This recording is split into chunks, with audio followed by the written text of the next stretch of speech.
Hi, I'm Rose, and you're watching The Sovereign Soul. So, I have just completed a 21-day water fast. This whole channel is really about self actualization, knowing yourself, no matter what's going on in your life, but knowing yourself mentally, emotionally, spiritually, energetically, and physically. So, to become an expert of yourself. And a 21-day water fast, I undertook this because my health hasn't been great. If you've seen any of my other videos, you'll see that I have tumors in my right breast. I found out about it like about a year ago where I got a sonogram, and I have done my best to change my lifestyle to try and get this all under control. And one of the crazy things I decided to undertake was a 21-day water fast. And I did it. Would I recommend that everybody in the world do it? No, definitely not. Do I think that I would do another 21-day water fast? No, I don't think I would do that. Not at the moment. I think if I did any more, it would be 14 days max. And I think maybe 10 days is a good amount of water fasting for me personally. Whether or not that's going to actually sort out what I want to sort out when it comes to autophagy and um, stimulating stem cells and doing all the lovely things for my body to heal, I don't know, but I have officially achieved a 21-day water fast. I finished on Sunday, and I had started 3 weeks prior to that. The Sunday, I probably ate my last meal like around midday. Anyway, that's my story. So it was a very interesting experience. I've never done a water fast for that long before. And my body was actually quite clean because I have been eating carnivore, which I know is very against mainstream. But again, if you've watched any of my other videos, the reason why I've chosen the carnivore diet is because it's a zero carbohydrate diet. So that means that I'm not feeding any tumors in my body glucose. I'm cutting off glucose. And part of the point of this fast that I did was to try and cut off glutamine as well. So all food sources, and then to try and nail these little tumors. I'll be going for another scan within like a week or so. I smile because it's like it was quite an extreme thing to experience. And I will be going for another scan, like I say, within about a week or so. My son's going to pay for me, which is just amazing. And we're going to see if things are either getting better, worse, or staying the same. And then I'll take it from there.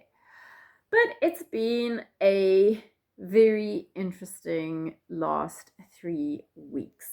So, one of the things that I was like craving information for was hearing other people's stories of people who have done long term fasting. Um, and there is information out there, but I didn't personally feel like I found exactly what I was looking for. I know that there's a lot of information about the different biological processes that we go through at the different stages of fasting. So that was kind of nice, and I could find quite a few things on that. But what I was going through is obviously going to be my own journey and experience. And I wanted to hear other people's really individual journeys and experiences. And it was fascinating because some people tell you like they have these fucking epiphanies and they just feel so clear and they're bouncing off the walls with energy and, they're so creative and all these wonderful things. And I must admit, I was kind of hoping for a total reset. And I was really hoping for all those things, but I didn't. I did not, I repeat, not have any of those things. It was a very interesting journey to go down on the food side of life. The longest water fast I'd done prior to that, I've done a few of them, was 9 days. And I always found in 9 days, that's when like the real food addiction kicked in, and that's why it stopped. So this time it kicked in at day 9, and my God, it was such a mental process from day 9 to about day 12 or 13. It was really fucking a mental game to really dive into the belly of the beast, to really look at those food addictions. So that was really cool and interesting to see how I'd use food to comfort myself, or maybe just habitually. But mostly it was for comfort and reward, to go, oh my God, I haven't eaten for so many days. I need to reward myself. And the first thing I want to reward myself with is food, because that's what I've been doing clearly my whole life. And it's even how I was raised. And I think most of us were raised that way. So that was a very interesting part of it. Now, the other part of it that was really interesting for me is I had a lot of oxalate dumping. I do carnivore, but I've always done it with tea and coffee, black tea and coffee. And I think that tea is full of oxalates. Well, I know tea is full of oxalates. And oxalate dumping is like detox symptoms, so it's no different to that. But I guess when it's oxalate dumping, you can just add a little bit of oxalates to the diet, and then the oxalate dumping will completely slow down. So it took me quite a few days to figure that out. So for me, it wasn't like a pure water fast, because I had to add these other things in. And of course, you also need some electrolytes, which are recommended. I don't think my body was in like optimal health in the first place. That's why I've got tumors. And therefore, it's good to give the body a little extra support. I would not recommend, and I do want to say this, I would not recommend that anybody go about just doing something like this randomly. I've researched this extensively. I've done a lot of my own fasting, not only water fasting, but dry fasting and cleanses and all sorts of things. So there's a reason why I felt that I was okay to do this at home by myself.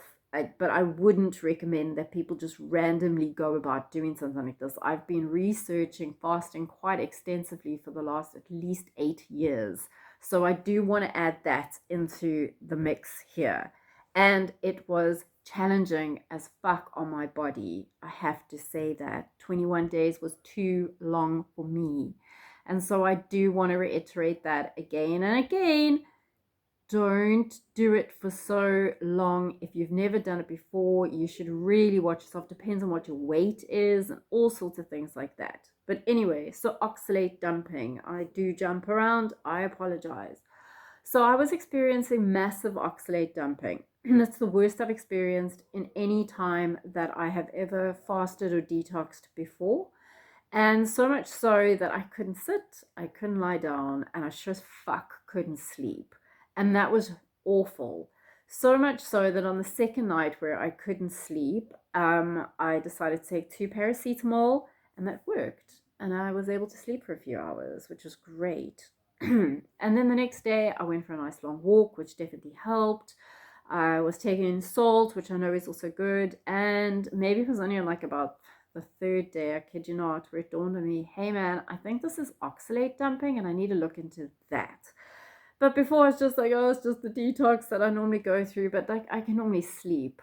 And it was really excruciating. What happened to me is I had incredible lower back pain, terrible pain in my hips, and then this like shooting pain down my legs and into my calves, like slowly, non-stop.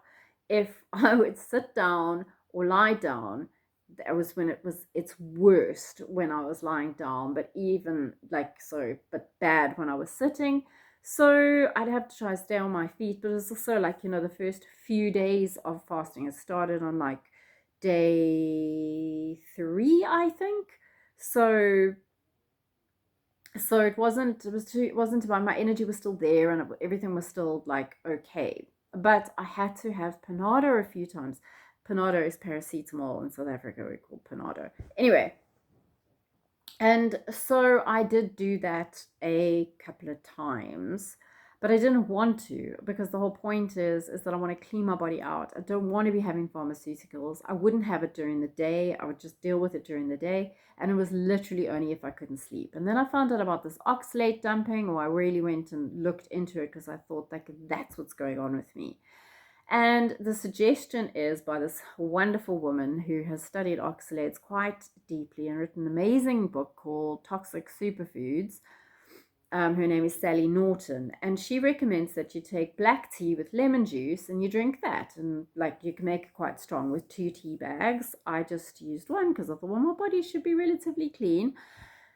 Anyway, so I tried that. I kid you not, within like, I want to say 5 minutes, all symptoms were gone, which was amazing. They weren't gone forever, but they were gone and manageable. So I needed to have like 2 cups of that tea a day in the evenings only. Again, I would only manage it at night so that I could sleep, but the caffeine in it didn't bug me that I couldn't sleep. When I sleep, I sleep. I'm a good sleeper. Anyway, so I was using that to get over the oxalate dumping, and that definitely took a good few days. Like, wow, it started on the Wednesday, and I was probably only over the oxalate dumping the following like Friday, where I could stop having the tea and also stop having the lemon, because I was also having some MSM in lemon juice, because it's another way to just help get the oxalates out the body. So that was great because I didn't need to have paracetamol anymore. I think I only had to have it for like 3 nights or something, and then figured out what was going on there. So that was the one thing that happened to me, which was really, it was just uncomfortable. For the rest, the food thing wasn't an issue. Like the fasting part was really easy. And at that point, I did have energy and I was feeling good. So that was all great. Not like bouncing off the walls, excess energy, but I was around and I could feel, okay, things are good, things are moving. And then I started getting like maybe like a few like big pimply things, and I was like, woohoo, on about day 12, because that made me feel like, okay, I'm detoxing, stuff is coming out. That made me feel very happy as well. But from day, I would say around, I think it started on day 12. It was really, I started getting very tired. My energy just dropped completely and entirely, um, like really badly. And that's also why I think like that should have been when I realized that that was my limit. I lost a ton of weight, way too much. Well, way too much. I lost what I lost, but a lot of weight. I landed up losing. When I started the fast, I was 63 kilograms. I don't do these before and after pics because really it's not about what my body looks like. It's actually about how my body feels and the health of it. But I started at 63 kilograms and I am 5'7", so that's like 169, 170 centimeters.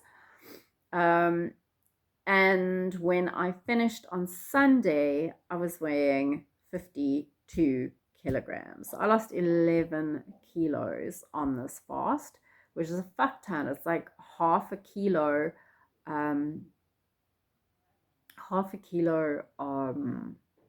a day, really, and probably just over that. So it was quite a high loss. But I also think that maybe it was great. It gave my body an opportunity to really get rid of shit from the cells and really go deep.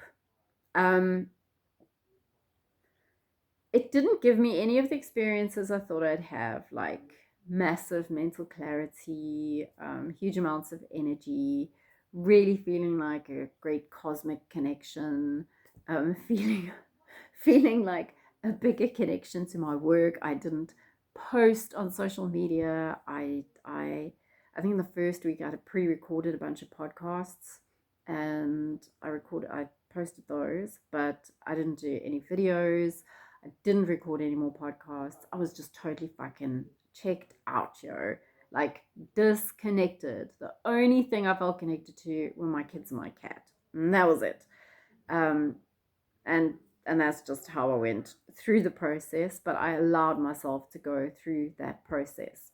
And then in the last week, so 14 would have been on Sunday, so 15, 16, day 17, I landed up getting a cold, which again I took as a good sign. It means that my cells are getting rid of shit, and that means my immune system's doing well, because my immune system's going to fight that little bit of, the toxins that are in there in a good way. But it obviously just made me feel a whole bunch more tired. And then I got like a proper balanced electrolytes, because I wasn't taking potassium up until that point. And I thought, well, maybe that would help. So I was taking calcium, magnesium, and salt. Anyway, so then I got a nice, proper, balanced electrolyte, and I couldn't manage taking that for more than 2 days. So I had it on the Thursday, I had it on the Friday. So what's that, day 18 and day 19?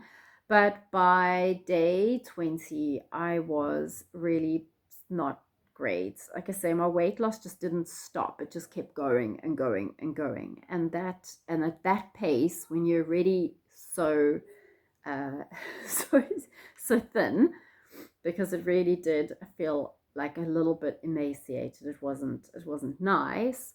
What started happening is I started feeling really nauseous as well. And as my own foolishness, I know now that those are kind of symptoms, like maybe that's time to break your fast. I know that everybody talks about the refeed, and I'll get to the whole refeed part of my process now. But, anyways, what I did then is I just dealt with the nausea and the extreme tiredness. I was having to nap, I don't know how many times a day. I couldn't stand up. And then eventually on Saturday, I couldn't stand up, to the point where if I had to stand up for longer than a few minutes, I have to just vomit, which was not great. But also, I only had like 2 vomits in the 2 days of chronic nausea. Um, and then I knew the fast was breaking on the Sunday anyway. So I then had done a whole bunch of research on the refeed, because the refeed's really important. I had already been on a zero carb diet, and the plan for me initially, when I wasn't feeling quite so nauseous and that everything was nauseating me, I mean, like, the idea of anything other than fizzy water was just disgusting to me. And so I had to really rethink what the refeed was going to be about. So my darling son, in fact, my 3 sons were home with me this weekend, and bless them, they helped me do so much. I could walk, I could instruct, and they would do the lifting and the picking up. And my oldest son, he went to the shops to get me all the stuff that I needed, and we made bone broth and we made chicken broth, because I thought, well, everybody talks about the broth. I also had some raw milk kefir in the fridge. And then I had to kind of make an executive call. I knew I didn't want carbohydrates, because you can't introduce carbohydrates too fast, especially if you haven't eaten for a long time. You've got to be careful with that. And I wanted to try to keep things liquid. But so I had a cup of broth on my day 21, like when the fast was finished. But to be quite honest, it just continued to make me feel nauseous. It didn't fill me up, it didn't do anything, and I felt exactly the same way I had been feeling. And then I realized, I'm not sure if you've heard of fat fasting. So when the body is in such a deep state of ketosis, your body is burning fat. And so if you put more fat into the body, the metabolism is just going to keep burning fat. It's not going to take me out of a fasted state. And that dawned on me, thankfully. And so I actually ate. And I know that that is not recommended, and probably not even recommended what I ate. But I chose chicken. I thought it was the easiest thing, with a bit of cream cheese. Not a lot, just a little bit. I started off with like a little bit like that. And I chose the fatty chicken, because I think that the fat is really healthy and good. and my body was fine, didn't mind. I waited like a good couple of hours before I ate anything more. It didn't give me any discomfort, didn't make me sore. And then I ate a little bit more, again, a little piece of chicken with some cream cheese, and then I had a little bit of kefir with it, with because I know that then I'm getting fat, I'm getting carbs, and I'm getting protein, but low carbs and a little bit of ferments. And I thought that well, it was the only thing I could actually stomach, let's be honest. I couldn't do the other bone broth. Nothing else interested me. Everything else just made me want to hurl. So I had that, and that is what I started my refeed on. Um, it was again even little bits like this. The second one, after, I don't know, I think about 4 hours, I had a little bit more. So every time I felt nauseous, I would try and eat a little bit more, but just a little bit. And then I had the kefir, but together it was just made me very full. But I thought that's fine. I slept like a bomb that night on Sunday night. And then when I woke up on Saturday, my thoughts were, well, now at least I'll see how my digestion has kicked, if it's kicked in and if it's doing okay. And then at least my body's had a chance to absorb some nutrients and definitely stop the fast. And that stopped the fast. So Monday morning when I woke up, I was still a little bit pup. So that was yesterday, pup meaning week. And I did the same thing. I had some chicken with some cream cheese, a little bit of kefir, and I had some leftover chicken stock, some broth. And that then helped a lot. And then my stomach wasn't so happy. Then it decided, I didn't have kefir with that. I didn't. I had a little bit of yogurt, in fact. My body was like, no, the kefir is keeping it all together in the digestion side. And so that just kind of came straight out of me. But that's fine. It means that the digestive system was working, and that's all good. And but then I found that my energy still wasn't kind of stabilizing. My cold just automatically started clearing up yesterday. So once I was eating, so that was quite a nice relief. And then by yesterday afternoon, I could walk around fine. I was, I got to lie in the sun. It was a nice sunny day. I'm recording because it's wintry. It's not really winter, but it's rainy. And then I could lie in the sun. Felt so much better than I had in the weekend. I mean, the weekend I was really man down, but I was much better yesterday. And then by yesterday afternoon, I thought to myself, I thought maybe I needed some just carbohydrates, which I thought like maybe watermelon would do the trick, because that felt nice to me to have that. And then I realized, no, there is like a South African thing that we have. It's called Gervos, and you can get like a fatty one. And at the moment, don't ask me why, but I want everything with cream cheese or yogurt, just double cream yogurt. And I thought I could just like dip this stuff, it's called Gervos, into yogurt and eat that. And also sardines. Something told me get sardines. And I actually think that was a really good plan. So yesterday afternoon, I had that. And that just fucking sorted me completely and entirely. And I know people go, well, that's insane. That's so heavy on the system. I don't necessarily agree. I think it depends on the person. I had to get my body out of the fasted state. It was essential. And so I needed to listen to what my body was telling me. Still, my body's not saying, hey, just go eat whatever you want and go, I'm definitely not feeling for everything, but I'm trusting what I am feeling for, and I'm eating that. And today I feel great, to be quite honest. I feel good today. Like, I feel my blood pressure is completely normal. My head feels nice and clear. I had so much energy yesterday. I didn't even need to sleep or nap at all during the day, which obviously I have needed the napping 4 days prior to that all day. And also I went to bed pretty late and I couldn't fall asleep because my brain was just busy, and I thought that was amazing. So that's that. I know that I'm only on the third day of finishing a fast right now, or coming out of a fast, out of a 21-day fast, and I should probably be doing it or have done it slower according to other people's advice. But I've done it according to what my body has asked for and what I understand, like I say, through my own research of health and fasting and all of these things. And so I've chosen to do it my way. Um, Again, I don't want to recommend that people do this. I was having quite a laugh yesterday, my son and I, while I was still quite fucked when I woke up yesterday morning and going, I think 21 days is a bit long. And he and I just both packed out. It's like, yeah, I think 21 days is a bit much. But I did it and I had my reasons for it. Like I say, I wanted to do a long water fast for this. Sadly, it wasn't like just a pure water fast, which is what I would have hoped for. I needed the extra support, and I'm okay that I needed the extra support because I learned a lot. I learned a lot about the oxalate thing. I learned a lot about the electrolyte thing. Um, and even in the refeed, I think it was great that I realized that my metabolism was actually doing so fucking great that I needed to really put the brakes on.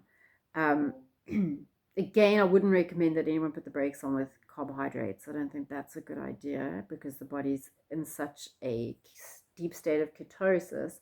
I think it's when you break it with too many carbohydrates, you can really fuck your electrolyte balance up again, and you can also cause troubles like heart issues and stuff if you put too much glucose back into the bloodstream too fast. You've got to be cautious with that. But that's information that I think it's important that you know, and you don't just crazily do what I did without any knowledge or research.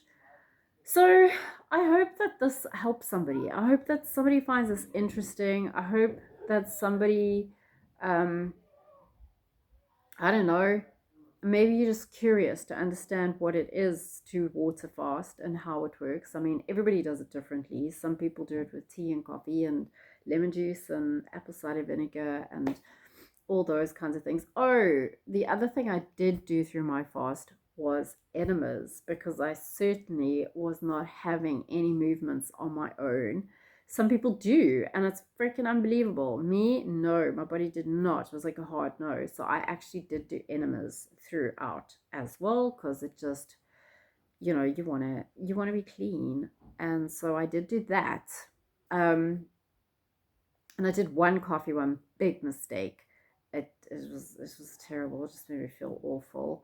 I was also in the last week, and I think it just added to like that last week was just it was all just pure me going on fasting for 21 days as opposed to realizing that there are actually signs and symptoms in the body that are saying, you know, you should maybe not be fasting for 21 days. But now I know. Now I know what those symptoms are, and I will listen to them because the last thing on earth I want to do is hurt or harm my body. That's not what I want to do. Okay, I'm going to leave this there because this is fucking long. And if you watched, thanks for watching. And if you got any questions, by all means, send me a comment.